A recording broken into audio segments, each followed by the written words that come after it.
Hello everyone, welcome to Fisk financial strategy consultant. आज का हमारा वीडियो CFA लेवल 3 की रीडिंग नंबर 7 के LOS 2 पे है, जहां हम एक्सपेक्टेड यूटिलिटी और प्रोस्पेक्ट थ्योरीज के बारे में डिस्कस करेंगे।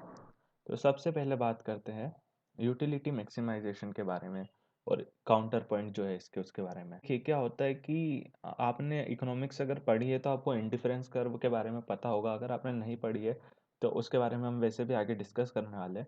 तो इंडिफरेंस कर्व बेसिकली एक टाइप का कर्व होता है, एक ग्राफ होता है, जिसके अंदर कोई भी पॉइंट पे आप अगर जाएंगे तो वो पॉइंट सेम यूटिलिटी बताएगा एक पर्सन की। तो वो चीज़ कहलाती है इंडिफरेंस कर्व। इंडिफरेंस कर्व जो है वो एक तरह से एक एनालिसिस जो है वो कुछ कंस्ट्रेंट इंक्लूड करता है, कुछ बजट लाइंस इंक्लूड करता है और उस बेसिस पे जो आपका एक यूटिलिटी है, यूटिलिटी कर्व बनाता है। ये जो आपको कर्व दिखाई दे रहा है यहाँ पे, ये एक एग्जांपल है ट्रेड ऑफ बिटवीन लेजर और वर्क के बीच में। मतलब कि यहाँ पे आपको एक तरफ वर्क दिखाया गया है कि कितने घंटे आप काम करना चाहते हो, और यहाँ पे लेजर दिखाया गया है कि कितने घंटे आप आराम करना चाहते हो। तो ये जो वर्क और लेजर का ट्रेड ऑफ है वो समझाया गया है। तो सबसे पहले जैसे पहला पॉइंट अगर हम देखें, ये है कि मैं एक 12 आवर के अपने पीरियड में 11 आवर वर्क करना चाहूँगा और 1 आवर लेजर। ये मेरा एक नॉर्मल मेरा यूटिलिटी है।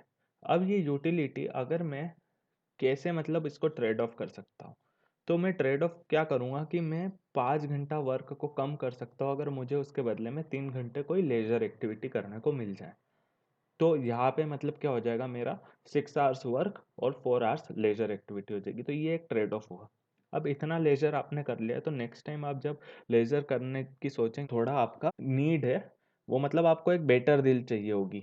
तो वहाँ पे क्या है, एग्जाम्पल में जैसा बताया गया कि आपको अब अगर आगे जाके 7 आवर्स ऑफ लेजर मिलेगा, तब जाके आप 5 आवर्स ऑफ वर्क रिड्यूस करने को राजी हो जाएंगे। तो यहाँ पे वर्क से मतलब ये है कि आपकी सैलरी भी कम होती है, पर लेज़र में आपको जो एन्जॉयमेंट है वो मिलता है।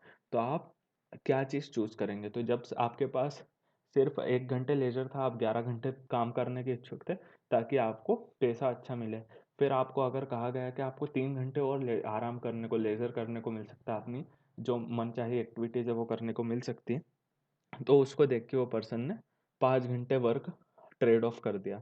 लेकिन जब दूसरी बार उससे कहा कि आपको फिर 5 घंटे ट्रेड ऑफ करोगे क्या वर्क, तो उसको इतने लेजर की ज़रूरत नहीं पड़ी। तो उसको फिर ये कहा गया कि आपको 7 आवर्स ऑफ लेजर मिलेगा तब जाके। तो पिछली बार 3 आवर्स में, इस बार 7 आवर्स में। तो ये चीज़ आपको समझनी है। तो मतलब ये कहा जा रहा है कि ये जो पॉइंट्स है इस पूरे ग्राफ पे, यहाँ पे आप किसी भी जगह जाएंगे तो वहाँ उसका ट्रेड ऑफ एक सही ट्रेड ऑफ के बारे में बताएगा कि उसकी जो यूटिलिटी है वो इस पूरे कर्व पे सेम रहेगी। तो ये एक थ्योरेटिकल कॉन्सेप्ट है।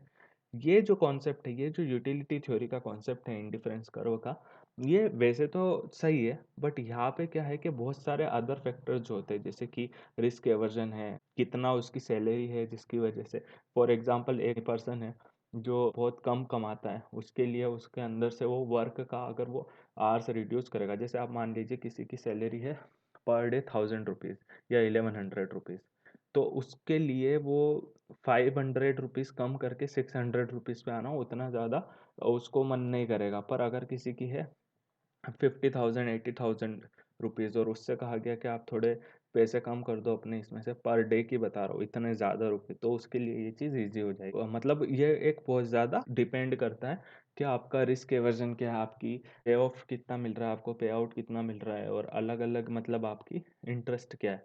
तो यहाँ पे मतलब ये चीज़ बताई गई है। उसके अलावा आपको बहुत सारे अदर फैक्टर्स भी कंसिडर करना होते हैं जो इसके अंदर कंसिडर नहीं किए हैं। वो कौन से फैक्टर होते हैं, जैसे कि मान लीजिए कौन सा इकोनॉमिकली आपकी जो सिचुएशन है कंट्री की वो कैसी चल रही है। जैसे मान लीजिए काफ़ी ज़्यादा अनएम्प्लॉयमेंट है, तो ऐसे टाइम में कोई भी पर्सन वर्क है उसको 10-10 12-12 घंटे करने को रेडी हो जाएगा विदाउट एनी लेजर के, क्योंकि उसको पता है जॉब मिलना ही सबसे बड़ा लेजर है इस टाइम पे। तो ये जो चीज़ें हैं ये सारी हमें कंसिडर करना पड़ती है, तो वहाँ पे ये थोड़ी फेल हो जाती है। अब एक और फैक्टर ये है कि उसके प्रोबेबिलिटी ऑफ जॉब लॉस है, जो रिस्क है वो भी इसमें कंसिडर नहीं की है। तो यहाँ पे इस तरह से जो इंडिफरेंस कर्व है थ्योरेटिकली एक्सप्लेनेशन के लिए सही होता है, बट रियल लाइफ में इसकी प्रैक्टिकल एप्लीकेशन बहुत कम हो जाती है। तो जहाँ तक जैसे हमने देखा कि सबसे मेन रीज़न जो था वो ये था, जैसे जॉब लॉस की रिस्क है या और भी कोई रिस्क है, वो एटीट्यूड टुवर्ड्स रिस्क से बहुत ज़्यादा इम्पेक्ट करता है रियल लाइफ का एक यूटिलिटी कर्व। तो फ्रीडमैन और सेवेज ने बताया कि ये जो हमने यूटिलिटी का ग्राफ बनाया था पिछले स्लाइड में, उसके अंदर जो फंडामेंटल रॉन्ग चीज़ है वो ये है, सबसे पहले तो आप ये जो कंसिडर कर रहे हो कि एक पर्सन हमेशा रिस्क एवर्स ही होता है, वो सबसे गलत चीज़ है।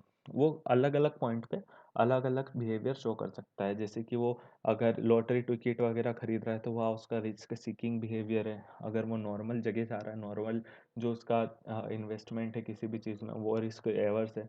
तो वो अलग अलग पॉइंट पे अलग अलग तरह का रिस्क रिटर्न बिहेवियर उसके अंदर से शो हो सकता है। तो उसके बेसिस पे उन्होंने एक डबल इन्फ्लेक्शन वाला ग्राफ बनाया था, डबल इन्फ्लेक्शन का यूटिलिटी फंक्शन बनाया।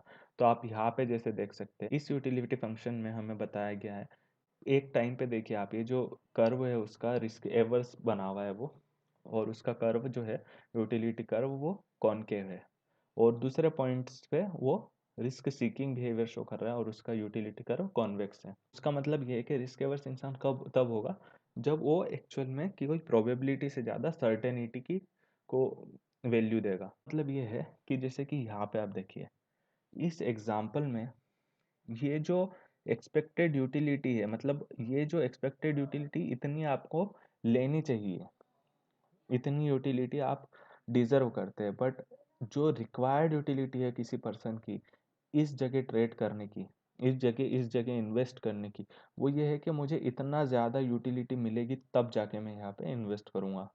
तो वो उसकी एक्सपेक्टेशन जो है, जो उसकी रिक्वायरमेंट है, वो ज़्यादा है एज कम्पेयर से जो एक्चुअल में एक्सपेक्टेड है। तो वहाँ ये रिस्क एवर्स बिहेवियर है। तो नॉर्मल जगह जैसे आप गए, तो आपको जैसे 100 रुपीज़ मिल रहे हैं या 0 रुपीज़ मिल रहे हैं, इनमें से एक चीज़ मिलेगी प्रोबेबिलिटी, और आपको श्योर शॉट है 40 रुपीज़ का। तो आप 40 श्योर शॉट ज़्यादा लोग लेंगे एज कम्पेयर टू 100 और 0, और इवन 50, तो फिर तो 50 तो सभी लोग लेंगे। तो वो जो चीज़ आ जाती है वो होती है रिस्क एवर्स। बट ये जो रिस्क सीकिंग बिहेवियर है, यहाँ क्या है कि एक्सपेक्टेशन के हिसाब से तो इतनी यूटिलिटी मिले तब जाके आपको यहाँ इन्वेस्ट करना चाहिए, बट उससे काफ़ी कम आपको मिलता है यूटिलिटी, तो भी आप उसको इन्वेस्ट कर देते हैं, वहाँ पे बेट लगा देते हैं। तो जैसे लॉटरी टिकट का एग्जांपल ले, तो मान लीजिए 1 करोड़ रुपीज़ की लॉटरी, तो इसका मतलब ये नहीं है कि ये प्रोबेबिलिटी डिस्ट्रीब्यूट हो गई है कि सब लोगों से आपने 1 लाख पीपल से 100 रुपीज़ का टिकट लिया, और आपने उसका जो 1 करोड़ रुपीज़ आया है उसको बराबर बांट बांट दिया लोगों में। उसमें बहुत सी बार ऐसा हो सकता है कि आपने 2 लाख पीपल से 100 100 रुपीज़ का टिकट लिया, और आप उसमें से सिर्फ 1 करोड़ की लॉटरी पे कर रहे, लोगों को दे रहे, और बाकी जो 1 करोड़ है वो आपके खुद के ऑपरेशन कॉस्ट इस नाम पे आप रख रहे। तो एक तरह से वो काफ़ी ज़्यादा बड़ी रिस्क है, मतलब जो रिक्वायर्ड में आपको एक्चुअल में मिलेगा एक्सपेक्टेड, वो काफ़ी कम है एज कम्पेयर टू जो आप खुद मिलना चाहिए। बट फिर भी आप उस पे जा रहे हैं, फिर भी आपकी जो रिक्वायर्ड यूटिलिटी है, आप काफ़ी कम में भी मान जाएंगे इसको ट्रेड को करने में। तो यहाँ पे आप एक रिस्क सीकिंग बिहेवियर दिखाते। तो ये फ्रीडमैन एंड सेवेज ने बताया कि एक डबल इन्फ्लेक्शन पॉइंट टाइप का यूटिलिटी फंक्शन होता है जो एक प्रैक्टिकल इंसान के उसको बता सकता है। तो ये क्यों होता है, मतलब इस तरह के बिहेवियर क्यों आते हैं आप देखेंगे, तो उसके अंदर एक बड़ा रीज़न कहा जाता है न्यूरो इकोनॉमिक्स का। तो न्यूरो इकोनॉमिक्स में ये बताया गया कि हमारा जो ब्रेन है उसके अंदर क्या होता है कि बहुत सारे हॉर्मोन्स होते हैं, जैसे डोपामाइन है, सेरोटोनाइन है, ये कुछ केमिकल्स होते हैं। तो ये सब जो है ये बॉडी में प्रोड्यूस्ड होते हैं, और ये जितने ज़्यादा या कम होंगे, इसकी क्वांटिटी डिसाइड करेगी कि एक पर्सन का जो बिहेवियर है वो किस तरह का होगा। तो इसका मतलब ये कहने का है कि हमारे हॉर्मोन्स डिसाइड करते हैं हम रिस्क सेविंग है, रिस्क एवर्स है, और किस टाइम पे क्या है। तो जैसे आप कभी बहुत ज़्यादा खुश होते हैं तो उसके टाइम पे बहुत ज़्यादा हॉर्मोन्स एक टाइप के निकल जाते हैं, कभी बहुत सैड है तो उसमें अलग टाइप के निकलते हैं। उसी तरह से आपका रिस्क सेकिंग और रिस्क एवर्स बिहेवियर जो है वो भी इस तरह की चीज़ों पे डिपेंड करता है। ये जो न्यूरो इकोनॉमिक्स है उससे थोड़ा एक्सप्लेन करने की कोशिश की गई है, बट ऑनेस्टली बुक के अंदर ये है, एग्ज़ाम में ये आएगा या कितना ज़्यादा डिटेल में आएगा वो हम नहीं कह सकते, बिकॉज काफ़ी थ्योरेटिकल और एक तरह से बायोलॉजिकल कॉन्सेप्ट है। बट हमें थोड़ा आइडिया होना चाहिए इसके बारे में। अब दूसरी थ्योरी जो आती है वो आती है डिसीजन थ्योरी। अब डिसीजन थ्योरी के अंदर क्या कहा गया है कि डिसीजन थ्योरी देखिए एक्चुअली में ये एक नॉर्मेटिव थ्योरी होती है, तो आइडियल सिचुएशन को आइडेंटिफाई करती है। इसका मतलब है कि इंडिविजुअल फुली इन्फॉर्म्ड है, वो पूरी क्वांटिटेटिव कैलकुलेशन करता है एक्यूरेसी के साथ और बिल्कुल रैशनल डिसीजन लेता है।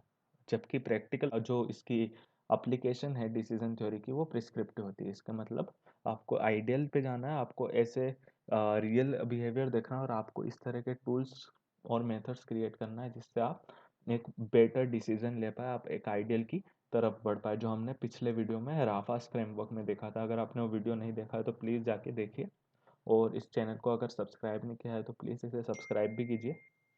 अब बात हम करेंगे डिसीजन थ्योरी के डेवलपमेंट की। तो ये नॉर्मेटिव डिसीजन थ्योरी जो है ये 1670 में सबसे पहले पास्कल ने दी थी। 1954 आते आते इसमें काफ़ी ज़्यादा चेंजेस हुए थे। तो सबसे पहले पास्कल ने देखिए क्या कहा था, उसने कहा था कि जो डिसीजंस होते हैं वो एक्सपेक्टेड वैल्यू के ऊपर बेस्ड होते हैं। मतलब इंडिविजुअल्स जो है हर आउटकम को इवेल्युएट करता है और उस पर प्रोबेबिलिटी देता है, और वो प्रोबेबिलिटी के हिसाब से जो एक्सपेक्टेड वैल्यू है आउटकम्स की वो देखता है, और फिर अपना ऐसा डिसीजन लेता है जिससे उसकी एक्सपेक्टेड वैल्यू मैक्सिमाइज हो जाए। ये कहा था पास्कल ने। अब बात करते हैं नाइट ने 1921 में काफ़ी सालों बाद पास्कल के ये बताया कि there is a difference between risk and uncertainty. तो रिस्क वो चीज़ है जो इसमें आप अननोन आउटकम होता है, लेकिन प्रोबेबिलिटी उस आउटकम की नॉन होती है। मतलब कोई भी चीज़ होने के कुछ चांसेस जो है वो आप प्रोबेबिलिटी से मेजर कर सकते हैं कि इतने परसेंट चांस है, बट अनसर्टेनिटी वो होती है जिसमें ना तो आउटकम नॉन हो, ना ही आपको पॉसिबिलिटी नॉन हो, दोनों अननोन होते हैं। तो जब दोनों अननोन हो तो आप यूटिलिटी मैक्सिमाइज कर ही नहीं सकते। तो मैक्सिमाइज यूटिलिटी तब होती है जब आपके पास मेजरेबल रिस्क हो, ना कि अनसर्टेनिटी हो। तो पास्कल ने जो कहा था कि हर डिसीजन पे आप ये एक्सपेक्टेड वैल्यू निकाल सकते हो, वो एक तरह से नाइट ने गलत बता दिया कि सिर्फ उन चीज़ों पे आप एक्सपेक्टेड वैल्यू निकाल सकते हो जिनमें रिस्क हो, जिनमें अगर अनसर्टेनिटी होगी तो आप ऐसा नहीं कर पाएंगे। 1944 में वन न्यूमन एंड मॉर्गनस्टर्न ने कहा रेशनल डिसीजन मेकर जो है यूटिलिटी थ्योरी के एक्सियम्स को यूज़ करते और अपने डिसीजन को इस तरह बेस करते कि वो उनकी यूटिलिटी मैक्सिमाइज हो जाए। तो वो जो एक मैक्सिमम एक्सपेक्टेड वैल्यू है, वहाँ से हम मैक्सिमम एक्सपेक्टेड यूटिलिटी पे पहुँच गए। यह आपको समझना होगा। फिर बर्नौली ने कहा कि ये जो यूटिलिटी कही थी वॉन न्यूमन ने, अगर समझ नहीं पाए हो तो पास्कल और न्यूमन में जो डिफरेंस था वो समझाया उसने कि एक्सपेक्टेड वैल्यू जो है वो हर इंसान के लिए सेम हो सकती है, बट एक्सपेक्टेड यूटिलिटी जो है वो आपकी प्रेफरेंस पे डिपेंड करेगी। फॉर एग्जाम्पल किसी एक पर्सन के लिए, जैसे मान लीजिए कोई बहुत गरीब पर्सन है, उसको रोज बैलगाड़ी में बैठना पसंद है, उसके लिए बहुत ज़्यादा इंटरेस्टिंग चीज़ हो जाएगी अगर उसे एक नॉर्मल मारुति 800 में एक दिन की ड्राइव मिल जाए या कुछ हो जाए। लेकिन एक पर्सन है जो बहुत लग्जरियस कार में जाता है, कई बार उन लोगों को गाँव जाकर इस तरह की जो बैलगाड़ी है, इस तरह की जो घोड़ा गाड़ी है, इन पे बैठना और ज़्यादा इंटरेस्टिंग लगता है। तो एक पर्सन जो रेगुलरली बैलगाड़ी पे बैठ रहा है, उसके कंपैरिजन में जो यूटिलिटी है वो ज़्यादा रहेगी किसी ऐसे पर्सन की जिसको एज ए एंटरटेनमेंट उस पर बैठना है।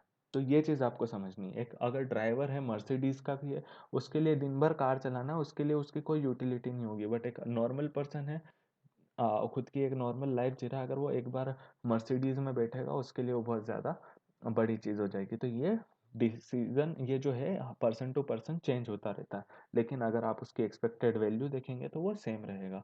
मर्सिडीज की अपनी वैल्यू एक सेम रहेगी, जबकि एक बैलगाड़ी की वैल्यू सेम रहेगी सबके लिए। फिर बात आती है 1954 में ही सेवेज ने कहा था कि जो यूटिलिटी थ्योरी है उसका स्कोप उसने बढ़ा के कहा था कि यूटिलिटी थ्योरी जो है वो एक्चुअल में सिर्फ उन्हीं चीज़ों पे अप्लीकेबल है जहाँ पर सब्जेक्टिव प्रोबेबिलिटीज जो है किसी भी आउटकम के वो हमारे पास अवेलेबल हो।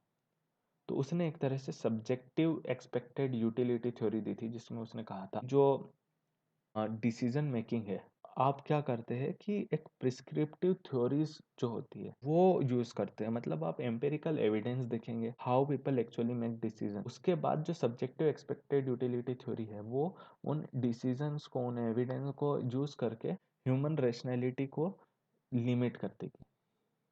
और जो ये लिमिटेशन है ये कैसे क्रिएट हुई? जो वर्ल्ड में कॉम्प्लेक्सिटी है उससे क्रिएट हुई, जहाँ पे कंप्लीटनेस नहीं है, जहाँ पे एडिक्वेसी नहीं है, इनएडिक्वेसी है, इनकम्प्लीटनेस है ह्यूमन नॉलेज की, कंप्यूटेशनल इनएडिक्वेसी है पीपल की, इनकंसिस्टेंसी है इंडिविजुअल की प्रेफरेंस में, बिलीफ में, कॉन्फ्लिक्ट्स है। उसके बेसिस उसने एक सब्जेक्टिव एक्सपेक्टेड यूटिलिटी थ्योरी तैयार की। मतलब उसने क्या किया, जैसे एक एग्जांपल मैं आपको दूं कि आप किसी भी स्टॉक को लेंगे तो आप वहाँ पे सिर्फ ज़्यादातर कैसी प्राइजेज आप एक्सपेक्ट कर सकते हैं? आप उसका ऑल टाइम हाई और ऑल टाइम लो के बीच की प्राइस ले सकते हैं। आप उसके अंदर ऑल टाइम हाई से थोड़ा ज़्यादा का आप कुछ डीसीएफ करके ले सकते हैं। डीसीएफ के अंदर भी आप प्रोबेबिलिटी लगाते हैं, सेंसिटिविटी एनालिसिस करते हैं। तो वो सारी जो चीज़ें है वो एक तरह से लिमिटेड है। आप हर वैल्यू को एक प्रोबेबिलिटी नहीं दे सकते, क्योंकि दुनिया में कोई भी वैल्यू आ सकती है किसी स्टॉक की, जीरो से लेके इन्फिनिटी तक। बट आप हर चीज़ को प्रोबेबिलिटी नहीं दे सकते कि इसकी प्रोबेबिलिटी क्या है। तो आप उसको काफ़ी लिमिटेड कर देते हैं अपनी अंडरस्टैंडिंग से, अपनी लिमिटेड नॉलेज से। और यहाँ से जो वैल्यू आपके पास आती है वो बेस्ड होती है सब्जेक्टिव एक्सपेक्टेड यूटिलिटी थ्योरी पे।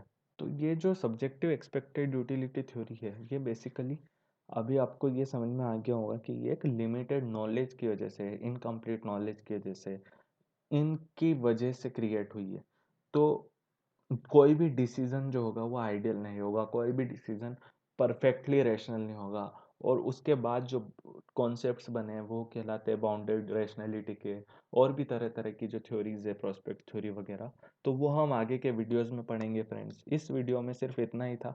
प्लीज़ इस वीडियो को लाइक करें, सब्सक्राइब करें, शेयर करें और ज़्यादा से ज़्यादा लोगों तक पहुँचाएं। Thank you very much.